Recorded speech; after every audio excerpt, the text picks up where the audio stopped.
Xon qizini ko'payib ketganini qarang.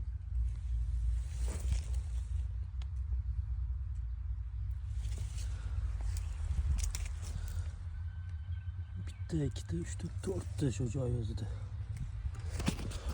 Assalomu alaykum, hurmatli fermerlar, dehqonlar. Hop, kartoshka ekuvchi dehqonlarimiz, bizni kartoshka ekin maydoniga kelganmiz. Bu ekin maydonni kechki kartoshka sifatida avgustda 1-sanasida ekilgan edi.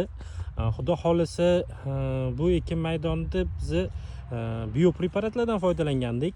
Biopreparatlardan foydalanib, misol Argamika F preparatini tuproq ustiga sepganmiz. Tuproq ostidagi kasalliklardan o'simlikni himoya qilish uchun. Shu bilan birgalikda ustidan ekilgandan so'ng chiqqandan keyin Argamika S preparatimiz va Biasilib B va Biasilib BT preparatlarimizni shu bilan birgalikda Biodux va Arganiten, Arganitp preparatlarimizni sepganmiz. Natija yomon emas.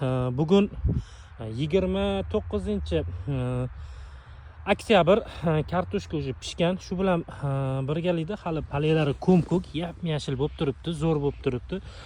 Bu toza to'laqonli biologik kartoshka, toza ekologik organik kartoshka bo'lib pishib yetildi.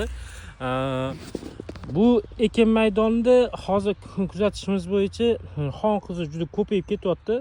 Bizlarni kuzatishda davom etinglar. Mana shunaqa ekologik toza mahsulotlarni yetishtirilayotgan ekin maydonlarida ham natijalar bilan o'rtoqlashib boramiz.